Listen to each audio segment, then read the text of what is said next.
ازيكم عاملين ايه؟ بسم الله الرحمن الرحيم، ورجعت لكم فيديو جديد. اكتر سؤال من الاسئله برضو اللي بتتسالي كتير قوي، هي مين مي الليثي اصلا؟ بدايتك كان ازاي؟ طب انتي خدتي كورسات اصلا ولا لا؟ طب انتي اتعلمتي الحاجات دي كلها فين؟ فانا هجاوبكم النهارده. تمام. اول حاجه، انا مي الليثي، مواليد الشرقيه، عادي، الشرقيه بتطلع ناس عباقرة برضو يا جماعه، ما تقلقوش. كمان انا مواليد 92. انا عجوزه يا جماعه، عجوزه جدا. خريجة تجارة. تمام. اول ما اتخرجت او من قبل ما اتخرج انا كنت بحب الشغل جدا، بحب ارسم، زمان كنت بحب ارسم، كنت بحب اكتب. يعني بحب اكتب كده كتاب على طول، لاني كنت زمان يعني عادة كان اللي بيحب الكتابة ده بيبقى شخص وحيد شوية، فمن كتر ما هو بيبقى كده بيقعد يكتب بقى، يكتب يكتب. فزمان طبعا، دلوقتي الحمد لله الواحد مش فاضي يكتب بقى. ان انا ايه، احب ان انا اقلد ازاي. طبعا اي حد بيحب الرسم، خصوصا ان هو ما درسوش، ان هو كهوايه، هتلاقيه ان هو بيشوف اي حاجه يقلدها. يعني مثلا ايه، انا شفت مربع فانا هحاول ارسم ابعاده. وخصوصا ان انا كان نفسي ابقى مهندسه قوي، كنت بعشق الهندسه. كان نفسي موت ابقى مهندسه معماري او مهندسه ديكور، معرفش الاتنين مع بعض ازاي. والحمد لله، ما حدش يا جماعه بيشتغل بشهاده. اتخرجت بقى من الجامعه، خدت بقى شويه كورسات، انما ايه، عنب ما لهاش علاقه خالص بالهاند ميد والاعمال اليدويه. حتى ما فكرتش اخد كورس رسم، ما تعرفوش ليه. انا خدت مثلا عن البرمجه اللغويه العصبيه اللي هي NLP. يا رب بس اكون انا فاكره اسمهم صح. الموضوع ده من 6 7 سنين كمان. مثلا خدت في الميني MBI اللي هي تمام في اداره الاعمال. حاجه كده المفروض انها ميني ماستر في اداره الاعمال. طبعا الحمد لله عنب دلوقتي فله شهاده بس. وخدت حتى، كان ساعتها حتى في ICDL. انا حتى لا يعني ما كنتش في ICDL، انا خدت IT من مايكروسوفت، من شركه مايكروسوفت. بس هقول لكم فايده كل كورس منهم ايه. هقول لكم الحمد لله ما اشتغلتش بولا شهاده يا جماعه خالص. الناس بتاخد الشهادات دي كلها وتروح تشتغل مثلا، تشتغل ايه، تشتغل في IT، تشتغل في اي حته يعني. بس الحمد لله ما اشتغلتش في اي حاجه منهم. هقول لكم البرمجه اللغويه العصبيه اللي هو فادتني بقى في ايه، ان انا ابقى هاديه، ما اتعصبش خالص. طبعا كتب برضو ابراهيم الفقي كانت مأثره شويه فيا. انا خدت بقى الIT بقى وقلت هبقى، بدات بقى ان انا اوسع في المجال ده. ازاي؟ اتعلمت الفيديو، اتعلمت الفوتوشوب لوحدي. بدات ان انا مثلا ايه، نزلت مثلا البرنامج وكده على الجهاز. بدات ان انا حاجه اتعلم اداء. مع الوقت بقى اكتسبت ان انا ايه، انا بتعلم كل حاجه مع الوقت. طبعا انا مش بروفيشنال قوي ان انا مثلا بعمل حاجه على الوشوش زي مثلا الفوتوغرافر، يعني اللي هم الاديتور يعني. استخدم مثلا الفوتوشوب ان انا مثلا ايام الاكسبلودنج بوكس، لو انتوا فاكرين اللي هو البوكس اللي بينفجر ده، لما كنت بعمله كنت بحتاج مثلا ان انا اجمع الصور كلها في شيت واحد. بدل ما كنت بروح اطبع كروت مثلا، لا كنت بطبع شيت كده كبير، لان كان كل صوره ليها مقاس. طبعا كان بالمسطره بقى والقلم، ونقيس مثلا ابعاد الصوره دي. انا عايزه مثلا صوره 5 سم، صوره 4 سم، 4 في 6، انتوا متخيلين؟ فكان كل صوره ليها مكان، ليها مقاس. تمام. فده بقى اللي خلاني صراحه ان انا اتعلم برده، وان انا لا، ان انا هستخدمه في كده. الوقت بقى في مهاره بمهاره ايدك بتاخد عليه. اللي انا اتعلمته لوحدي هو الفوتوشوب، تقدروا تعلموه انتوا كمان لوحدكم لو انتوا حابين. طيب الهاند ميد بقى ما يخش على الجد يعني. المهم بعدها هقول لكم الحكايه جت ازاي.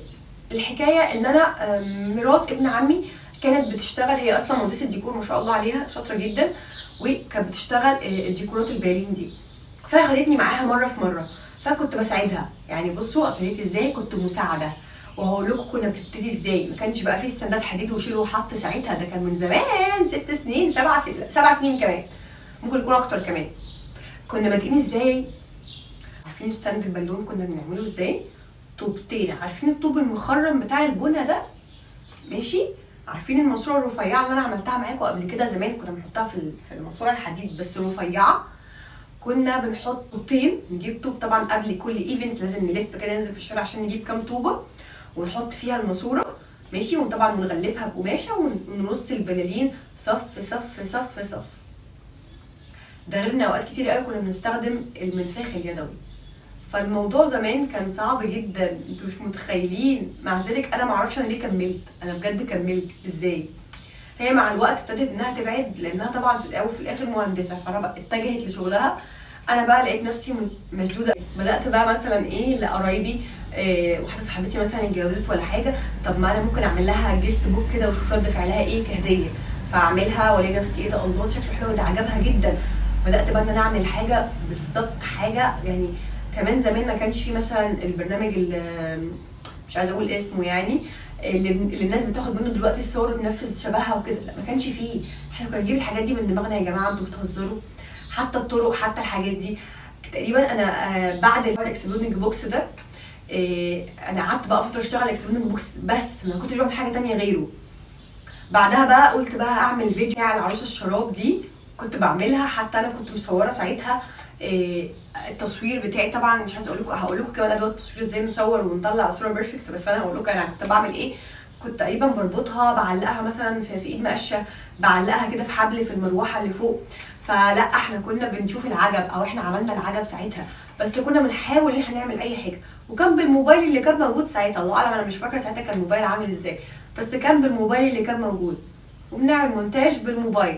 بدات ان انا برضو ايه شويه بشويه اجيب انزل الابلكيشن يعني يعمل اديت على الموبايل وداونلود بس، وننزل على اليوتيوب وزي ما جت بقى. طبعا انا حكيت لكم في الفيديو اللي فات ايه اللي حصل يعني، السبب اللي خلاني ان انا اعمل قناه اليوتيوب، وروحوا شوفوها بقى. لكن كورسات عن الهاند ميد وتنظيم الحفلات ده بالنسبه لي ما حصلش نهائي. انا كنت بزود دماغي شويه، لكن كورسات تنظيم حفلات والكلام ده ما حصلش نهائي. ما كانش ساعتها موجود اصلا، من 7 سنين ما كانش فيه الكلام ده ان في حد يعمل كورسات. بس برضو يا جماعه خلينا واضحين برضو ان الموهبه بتفرق جدا. يعني مثلا انت لو عندك ميول فنيه، انت مثلا حاسه ان انت عندك ميول فنيه هتنجحي جدا في شغلك. ما عندكيش ميول فنيه، فالموضوع بالنسبه لك اصل انت مش بتشتغلي عشان الفلوس بس، تمام؟ بالذات الشغلانه الهاند ميد وتنظيم الحفلات دي عايزه حاجه فيها ذوق، عايزه حاجه بقى كده انك بتعملي شكل حلو، بتعملي تكنيك حلو. فمش مثلا لا يلا نروح نرص البالين كده بسرعه عشان نمشي، يلا نروح نرص الورده بسرعه عشان نمشي، ما تيجي يلا نعمل بوكيه بسرعه عشان نمشي. يا جماعه لا مش كده خالص، ده موضوع حاجه كده بالعقل. طب تعرفوا ان انا كنت بحب الرسم جدا، ولما بدات ان انا اشتغل ان انا ارسم مثلا الصور وكده، ارسمها بفلوس وكده، بدات ان انا اكره الرسم، مبقتش احب ان انا ارسم خالص. ففي حاجات كده لو انت فكرت فيها كربح، انا اعتقد برضو لو انا كنت حطيت نقطه الربح دي من دماغي، انا كان زماني في حته تانية 9 10 12 مثلا. لكن حقيقي انا لا، انا ما بفكرش في كده، ودي حاجه سيئه. ما تعملوش زيي خالص خالص يا جماعه. يمكن انا هدفي حاجه وانتوا خلي هدفكم حاجه تانية. خلي الربح بالنسبه لكم شيء اساسي، بس برضو تكون انتوا عندكم الموهبه. يعني امسكوا العصايه من النص زي ما بيقولوا، بلاش مثلا ميزان الربح يبقى طابب قوي وتلاقي الدنيا عندكم مفيش شغل، مفيش كده، مفيش نفسيه. لا، خلي الدنيا متساويه مع بعضها عشان الدنيا تمشي والحياه تبقى حلوه. وانتوا لو حاسين الموضوع بالنسبه لكم صعب، خدوا طبعا كورسات لو في استطاعتكم، يعني لو تقدروا. بس بصراحه انا شايفه لو انا بتابع واحده اسمها مي ليسي، انا مش محتاجه اخد كورسات. انت شايفه كل حاجه على الطبيعه، فهحتاج اخد كورس ليه يعني؟ التنفيذ بقى عشان تحس ان الموضوع بالنسبه لك سهل جدا. تجيبي اي حاجه، هاتي المواد الخام وجربي بايدك، هتلاقي الموضوع بالنسبه لك سهل. صعب، وقفي الفيديو شويه بشويه تلاقي نفسك عرفتي الطريقه، فخلاص. في حاجات كده زي ثوابت، انت عرفتي طريقه حاجه واحده تقدري تمشي عليها كل شغلك. المهم يكون عندك الموهبه، وزي الفيديوهات اللي فاتت واللي هقولها لكم في التفصيل في الفيديوهات الجايه. التخصص مهم جدا انكم تتخصصوا في حاجه واحده. حتى لو انت بترسمي شخصيات، ارسمي شخصيات بس وحققي منها ربح. تقدري تحققي ربح من اي حته.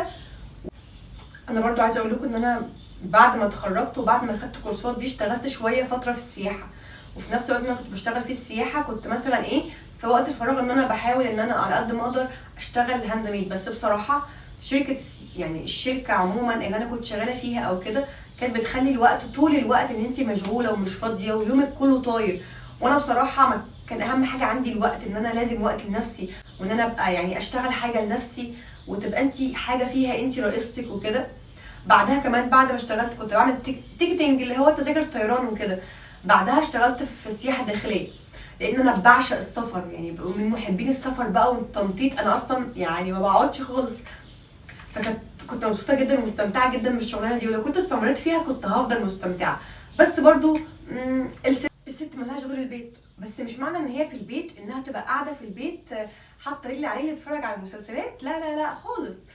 اتفرجي، اخرجي، اعملي كل اللي نفسك فيه، بس يكون عندك حاجه واحده بس، مبدا ان انت خلاص اتخرجت لازم يكون ليكي هدف.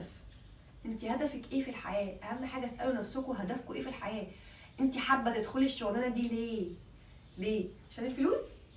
ما تخشيهاش، لان بصراحه دي اخر شغلانه تقدري هتربحي منها، بس في الاول او في البدايه هو شيء مستحيل. لو انت داخلها عشان الفلوس يبقى عمرك ما هتنجحي فيها، لكن لو داخلها عشان بتحبيها وعشان هتقدري تحققي فيها هدف او عشان شغفك فيها، حاسه انك هتقدري تطوري من كل حاجه، ساعتها خشيها. وفي النهايه بعد ما طولت عليكم كتير جدا، انا حابه اشكركم لان انتوا سمعتوني، وبجد بشكركم جدا يعني لحد اللحظه دي. اللي كمل معايا لحد اللحظه دي ينزل كده في الكومنتات بقى ويقول لي ان انا كملت للاخر، يعني اشكر لي نفسك. تمام. وبتمنى بجد ان انتوا على طول تكملوا السلسله بتاعه ال 30 يوم باذن الله، 30 سؤال. ولو في اي سؤال او اي حاجه انتوا محتاجينها ابعتولي في الكومنتات او في رساله او في اي حاجه، وانا باذن الله هحاول ارد عليكم.